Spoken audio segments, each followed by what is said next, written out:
asociación que se dedica al patrimonio industrial. Y él, de hecho, una de sus fuentes es las entrevistas directas con las personas que vivieron ese patrimonio y que todavía están vivas, ¿no? Y claro, es una fuente básica. El hecho simplemente de grabarla ya te está dando una fuente que se queda ahí, ¿no? Y muchas veces hay documentales, hay un documental que se grabó en los años, principios de los años 80, no sé si Begoña lo conoce, que es sobre todo cuestiones antropológicas, material etnográfico y tal, de cómo se hacía, por ejemplo, una cuerda. O sea, todo el proceso, y lo grababa este hombre, y él ya decía que eran los últimos años que se estaban haciendo ese tipo de hechos, ¿no? Y él lo ha grabado. El formato audiovisual en este sentido ha sido muy valioso porque además ha hecho que se preserve eso y que veamos todo el proceso de cómo se ha hecho una cuerda desde el inicio hasta el final, que hoy nos parece algo absurdo, vamos a una tienda, la compramos y ya está, ¿no? Y está hecho en nada, pero era un proceso muy laborioso, por decir una cuerda como por decir un queso, ¿no? La elaboración de un queso o de cualquier otra cosa. Bien, pues yo creo que ya podemos abrir incluso el debate hacia el público. El público, además, tenemos gente que conoce ya y otros compañeros, profesores que están sobre esta materia, pero también todo el alumnado. Si tenéis alguna pregunta, alguna cuestión, alguno de los elementos que hayan salido a debate que queráis comentar, es el momento ahora. ¿Alguna cuestión? ¿Podéis levantar la mano? Sí. Espérate que voy a llevarte...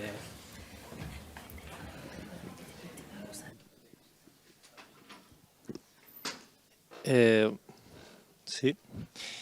Yo quería preguntaros, no sé qué pensáis acerca de esto y si pensáis lo contrario. Yo soy de aquí, de Córdoba, y a mí me da la sensación de que parece que esta ciudad, o la gente, no quiero generalizar, pero sí que hay como sectores en esta ciudad que, a pesar de que es una ciudad que posee un patrimonio con tanta diversidad a nivel cultural, parece que tiene ha construido una única narrativa sobre de dónde vienen el patrimonio y sobre todo más ahora en una época donde parece que hay un resurgimiento de ideas, pues de que España es una única, católica e incompatible con otras culturas. No sé a qué atribuís si pensáis y compartís esta idea, y no sé a qué atribuís este hecho, qué se podría hacer, sobre todo si parece que desde la política también se promueven igual algunas actividades culturales, como igual puede ser la Semana Santa, que parece que reafirman como una única visión del patrimonio y de la ciudad. Gracias. Bueno, voy a empezar yo.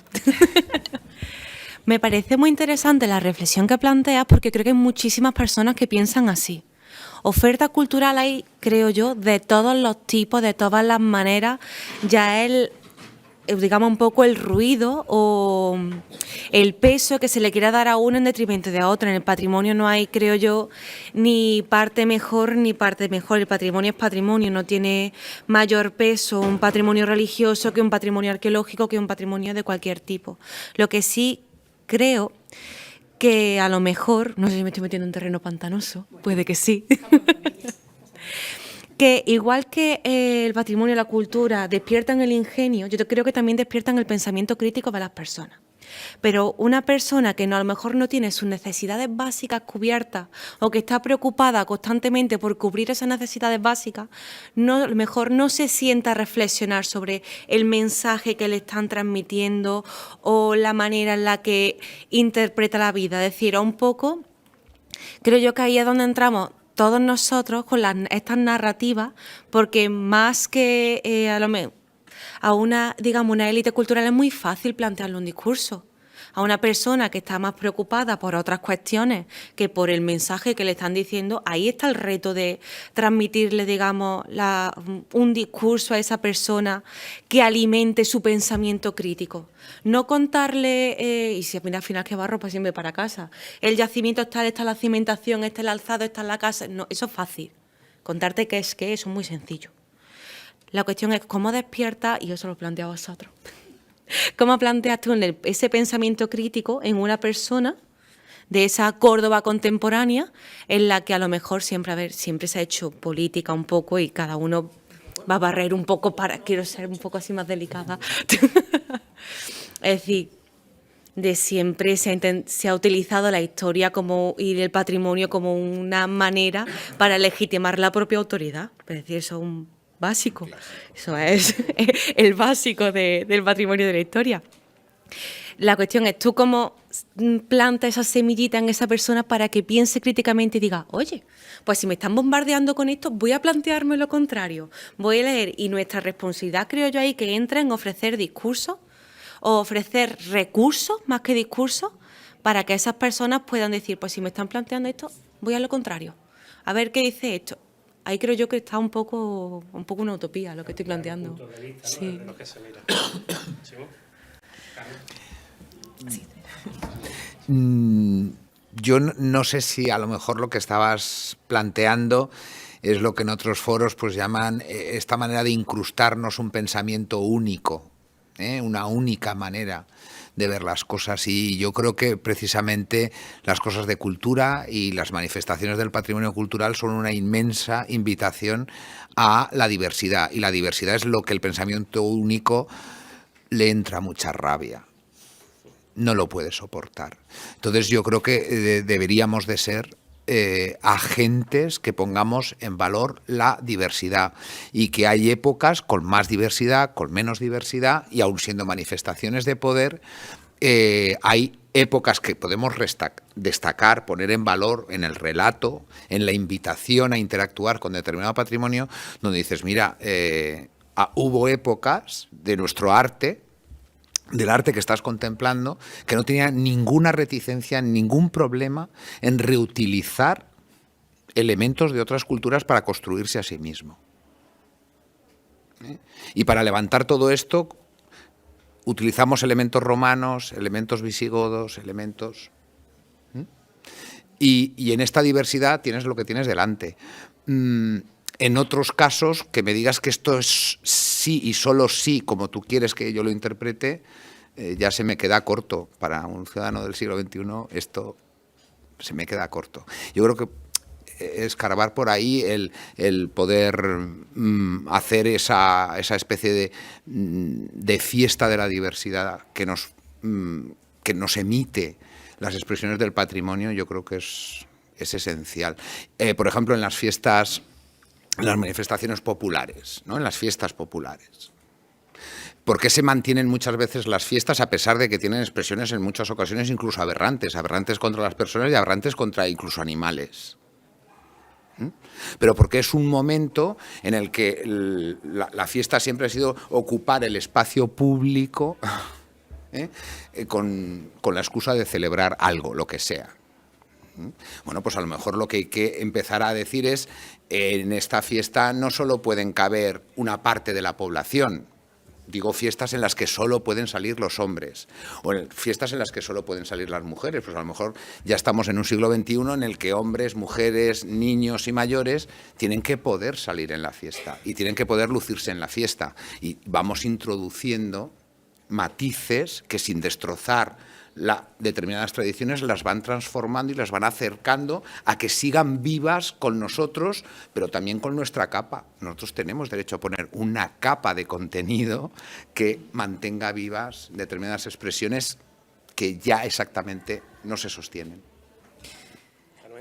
Bueno, poco más que añadir a lo que han dicho mis compañeros de mesa, pero sí que, bueno, yo creo que a estas alturas es evidente, ¿no?, que el patrimonio, sea cual sea, patrimonio cultural, material, inmaterial, medieval, contemporáneo, es multidisciplinar, ¿no? No hay un único perfil profesional que tenga potestad para dedicarse al patrimonio. Somos muchos y muchas de diferentes disciplinas quienes hacemos hincapié en cómo se estudia, cómo se interpreta y cómo se conserva el patrimonio, ¿no?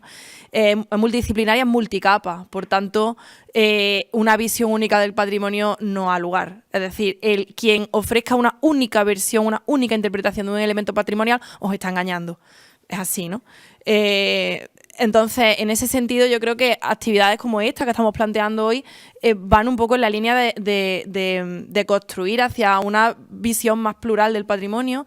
Cuando os intenten imponer esas narrativas, leed, cuestionaros, pensad, acudir a diferentes profesionales, intentar buscar otros puntos de vista. Yo creo que evidentemente siempre va a haber alguien que intente imponer su visión, pero creo que tenéis las herramientas y sobre todo la curiosidad, ¿no?, para escapar de eso. En ese sentido, por ejemplo, lo que comentábamos antes, lo que acaba de decir Chimo sobre la exclusión, no cabe la exclusión en el patrimonio. Yo últimamente, por circunstancias personales, me doy cuenta de que quizá uno de los colectivos más excluidos del patrimonio son los niños. Los niños y las niñas, ¿no? Vamos a un museo con un niño chico o una niña chica, vamos a un yacimiento, silencio, no se toca, no se corre, no se mira, no ven las vitrinas, intentan subirse, no se toca. Eso no puede ser, ¿no? Eso también es una visión única y excluyente. El que no se asome a una vitrina no puede participar de esto. Entonces vamos a intentar pensar en que también tenemos que irnos a donde no estemos cómodos, ¿no? Me están imponiendo una única visión patrimonial. Si me viene bien, me quedo ahí. No te quedes ahí. Hay mucho más, ¿no? Yo, en ese sentido, permití que comente una cosa sobre la Semana Santa de forma concreta, porque cuando se invita a alguien de Historia del Arte o incluso de Arqueología sobre hablar de Semana Santa, es que conozco un caso concreto que era especialista en romanos y lo llamaron para que hablara sobre todo pues, de cómo reconstruían a los romanos en las escenas y todas estas cuestiones, ¿no? Porque se espera solamente que se hable de imaginería barroca o de lo que se ha hecho a partir de esas esculturas barrocas, ¿no? Y en este caso empezó a hablar sobre la conexión que había de la Semana Santa con los cultos a Atis y Cibeles. O sea, cultos paganos del siglo I que convivían al mismo tiempo con el cristianismo de forma extraoficial, ¿no? Y la que se sabe que el cristianismo adquirió cosas de esa época. Y de hecho, el culto de Atis era un dios que se tira por un barranco, resucita y después de morir ahí y vuelve a la vida, ¿no? Y ese dios que resucita lo sacaban de un templo en un tronco con unas telas, le daban la vuelta hasta un barranco y lo volvían al templo. Y esto lo hacían en el equinoccio de primavera. Entonces, claro, esto sacó y esto a mucha gente no le agradó, pero era una parte que, obviamente, otra arista, otro punto de vista que va más allá de la imaginería barroca, que es lo que esperarían ver determinada gente, ¿no? No sé si había por aquí, ¿no?, una pregunta. A ver, yo tenía primero un comentario respecto a lo que comentabais de la parte mala de la historia y que al fin y al cabo no está separado de esa cultura y que es algo que tenemos que en cierto modo aceptar, porque yo me he encontrado con... Esto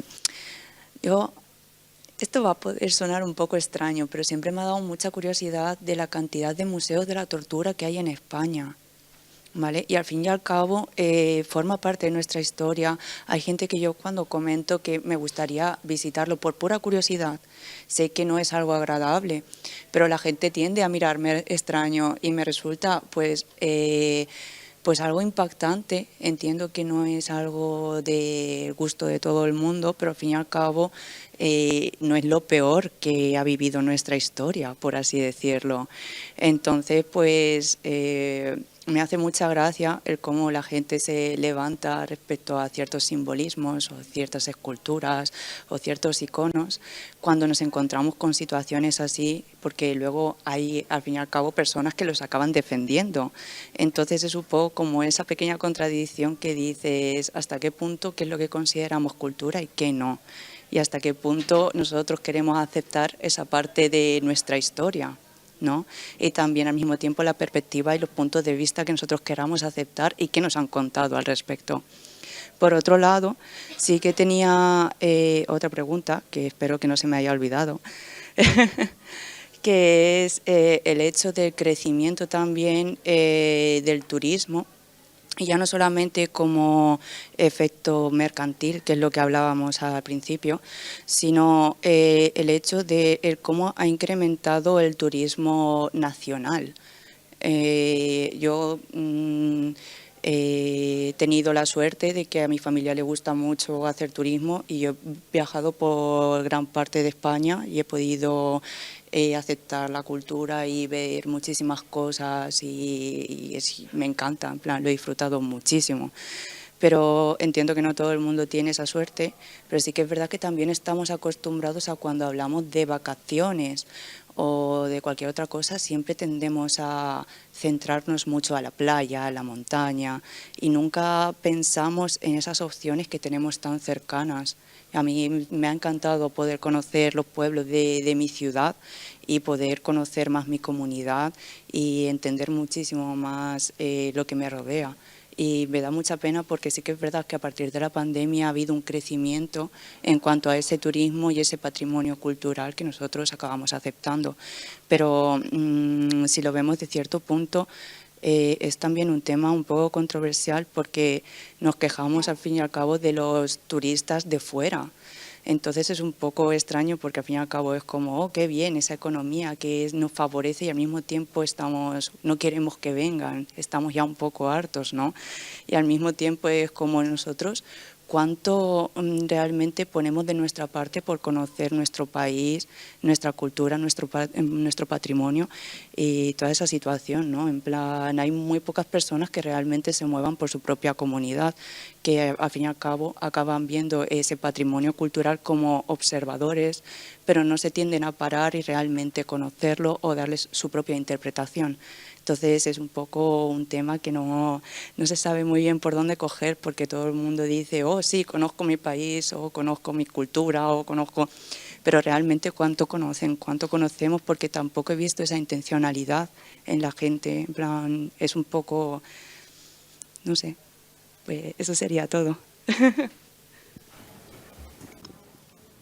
Ese es un buen melón, ¿no? El de que bien el turismo porque es digamos, un activo económico, ¿no? Pero que no vengan que me molestan. Es un melón que creo que tiene que ver, y no quiero abrirlo, ¿eh? Porque ya, si no...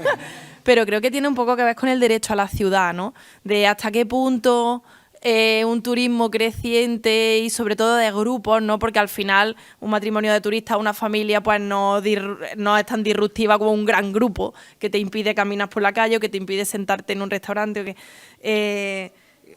¿Cómo conjugamos eso con el derecho a la ciudad, ¿no? A mí me llama mucho la atención cómo la demanda turística hace que quizás de los mejores lugares para disfrutar de nuestra ciudad ya no sean disfrutables por la ciudadanía. Y no tenemos playa, quiero decir, imaginaros, ¿no? Si tuviéramos una playa preciosa como teníais allí en la zona valenciana, donde en el mejor lugar de la playa plantan un hotel, adiós, pues ya la comunidad no puede disfrutar de eso, ¿no? Entonces, creo que esa contradicción la tenemos en general, ¿no? Las personas que habitamos las ciudades históricas de sí necesitamos el turismo, pero el turismo me está haciendo un poco la puñeta, ¿no? Entonces... Que hay muchos tipos de turismo. Exacto. Normalmente, y esto lo digo por experiencia, porque ya van unos años, quien más interés tiene por la cultura no masifica. Buscan alejarse de los motores de búsqueda generalizados, buscan ir en horarios más tranquilos, no buscan ir a las 10 de la mañana para poder estar a las 2 en el sitio tal que ha salido en Instagram y luego yo puedo irme por la tarde a Sevilla directamente a dormir, que hay más fiesta que en Córdoba. Es que hay muchos tipos, hay un turismo postfordista que elige lo que se va a encontrar y es el turismo de las lamparitas que encontramos las mismas en Granada que en Málaga, que en Córdoba, en las tiendas de souvenir, y el turismo cultural de verdad, que es el turismo que viene en pequeños grupos, que busca involucrarse, que busca relacionarse con la gente local y que normalmente se queda en un hotel y no busca un apartamento turístico súper barato en la zona céntrica. Y luego, enlazando un poco con lo que hablábamos antes, que creo que a la hora de educar en patrimonio, también es importante educar en cómo consumir ese patrimonio. Es decir, qué está bien y qué no está bien, que esté ahí no significa que yo pueda hacer lo que me dé la gana con eso. Los temas éticos que Álvaro ha trabajado Sí. mucho. Vale. ¿Cómo impacto yo en el sitio en el que estoy y con lo que hago, no? Sí, normalmente eso, quien hace un turismo cultural porque quiere de verdad conocer, tiende a no... Pero luego al fin de cuentas también, y hago con esto un último aporte, también depende también de la capacidad adquisitiva de cada persona. ¿Qué puedo permitirme consumir? Hay una cosa que se ha tratado y que ha comentado muy interesante que yo en Córdoba creo que se nota y es el de las cruces de mayo. No sé si lo habéis sufrido. Es una cosa que siempre ha sido muy tradicional, muy de la gente de Córdoba y la gente iba a ver los patios y era una actividad muy cultural de la gente tradicionalmente cordobesa o alguien que viniera de fuera puntualmente, pero eran de aquí. Ahora mismo los cordobeses ya no visitan patios. Nadie, prácticamente. No se puede. Los patios están llenos de colas de turistas, la mayoría nacionales, por cierto, pero prácticamente, bueno, un fin de semana ni se te puede ocurrir. Si acaso un lunes o un martes, a lo mejor puedes intentarlo. A última hora y en San Eso Lorenzo. yo creo que para Chimo podría ser a lo mejor muy buena pregunta, ¿no? ¿Hasta qué punto, a lo mejor una pregunta un poco incómoda, pero se ha observado una creciente desvinculación del patrimonio local con la sociedad local a partir de las declaraciones de Patrimonio de la Humanidad, ¿no? De cómo ese PIN de la UNESCO muchas veces propicia un turismo de masa exacerbado y de muy baja calidad que acaba destruyendo el elemento patrimonial que se supone que se está visitando, ¿no? Sostenibilidad ninguna.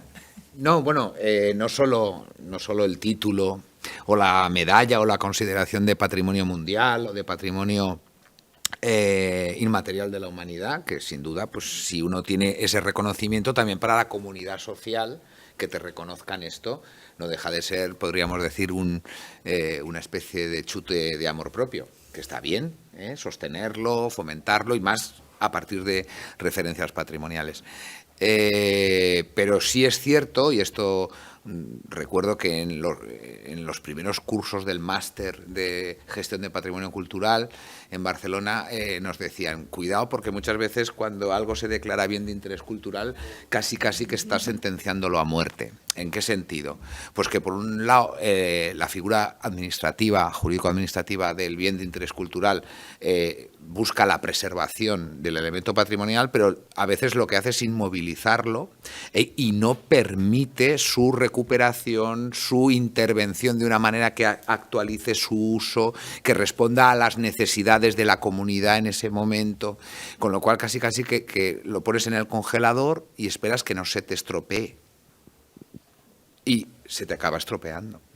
Incluso ha habido épocas de gestión del patrimonio cultural, políticas de gestión del patrimonio cultural en España, donde el dinero público que los ciudadanos percibíamos se iba sobre todo en venga restaurar y volver a restaurar elementos que habían sido restaurados. Y claro, decías, oye, esto de restaurar por restaurar, dices, pero ¿y yo qué hago con eso que está varias veces restaurado? Y claro, estabas generando casi una desafección por parte de los ciudadanos, de los contribuyentes, respecto al sostenimiento de determinadas políticas culturales en temas de patrimonio cultural. El patrimonio cultural nos tiene que dar la posibilidad de usarlo. Y si se nos rompe el patrimonio cultural, sea, como dice la canción, de tanto usarlo, pero no por no usarlo. Y nuestro amor, nuestro afecto, nuestra adhesión al patrimonio cultural tiene que ser, usarlo es más que ir a verlo o ir a conocerlo. Nos tiene que servir para, insisto, para conjugar nuestra creatividad, para sacarnos una sonrisa, para tener algo que contar a nuestros amigos, para integrar a agentes que vienen con otras sensibilidades y poder mezclar lo tuyo con lo mío y que salga una cosa nueva. Que en definitiva la historia de la cultura y la historia del arte es esto, es la gran historia de la mezcla, por mucho que le pese a determinados pensamientos únicos. Enlazando con eso, un ejemplo muy bonito del que pude participar hace relativamente poco, en un elemento patrimonial archiconocido como es la Mezquita Catedral de Córdoba. Bueno, sabéis cómo está el mundo, ¿no? No hace falta que yo os lo cuente, cómo andamos con temas de guerra y de masacres, etcétera. Bueno, durante los últimos años se han generado muchos discursos islamófobos, ¿no?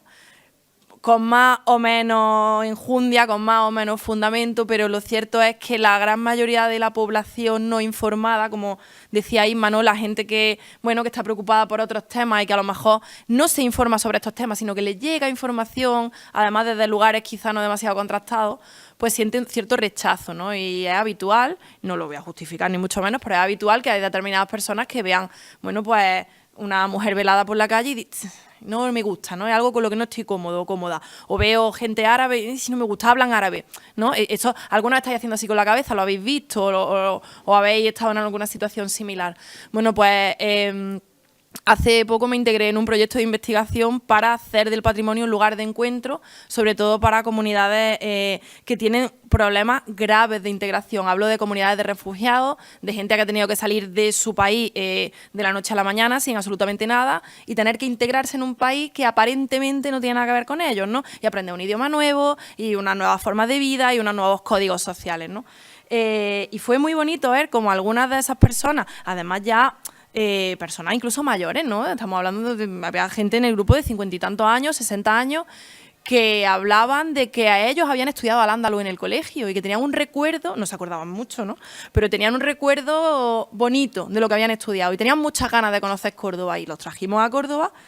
Y decían que después de la visita a la mezquita y de ver elementos físicos que ellos reconocen, ¿no? Porque en la zona sirio-jordana pues hay elementos patrimoniales similares, no iguales, ¿no? Pero similares, hay un sustrato cultural común. Decir que se empezaban a sentir en casa, ¿no? Y yo creo que eso es fundamental en la sociedad en la que vivimos, ¿no? Que hay grupos de este tipo que de pronto están despojados de todo, que se sienten ajenos, que, bueno, estamos hablando todo el rato de solidaridad, de humanidad, ¿no? De acogimiento, de acogida. Que seamos capaces de conseguir esas sensaciones a través del patrimonio, qué mejor uso que ese, ¿no? O sea, me parece, sin tergiversar ni siquiera la narrativa del elemento patrimonial, ¿no? Entonces, fijaros, ¿no? ¿Qué uso le podamos dar al patrimonio? ¿La mezquita solo para turistas? No, es que fijaros, ¿no? Que, ¿cómo podemos imbricarnos con otras cosas que son de plena actualidad, ¿no? Yo en ese sentido, ya para concluir, porque estamos ya al borde, ha sido muy rápido, la verdad que me ha pasado el tiempo volando, es muy interesante. Comenté una cosa en relación con lo que acaba de decir Carmen, y es que el día 9 tenemos en Casa Árabe, en este caso, a un investigador palestino, que es Wessam Amer. Él fue decano de la Universidad de Lenguajes y Medias en Palestina, en Gaza, y estaba allí, de hecho, cuando estalló toda esta guerra, y pudo salir de allí con la familia. Bueno, una experiencia bastante traumática, pero bueno, salió bien, su mujer estaba embarazada, todo. Bueno, fue una cosa tremenda, pero actualmente está él en la Universidad de Cambridge, está allí con un contrato y va a venir el día 9, porque él es además especialista en audiovisuales y cómo se utiliza el audiovisual para propaganda, en cómo muchas de esas imágenes que ha comentado Carmen, que se graban en el imaginario de la sociedad, están hechas a través de una manipulación deliberada de determinadas imágenes y de cómo se utilizan los audiovisuales, ¿no? En este caso, en los medios de comunicación. Ya sabéis, eso está para el día 9 en Casa Árabe. Si queréis os invito a que estéis porque, bueno, ya con aforo libre va a estar ahí Wessam y va a ser, yo creo que una visión muy interesante, tanto en lo personal como en lo profesional, la que va a dar él. Sin más, pues Carmen, Chimo, Isma, muchas gracias por estar aquí. Muchas gracias a vosotros también. Gracias también a vosotros por vuestra participación. Y terminamos aquí este ensayo, esta prueba de podcast que hemos hecho. Muchas gracias a todos.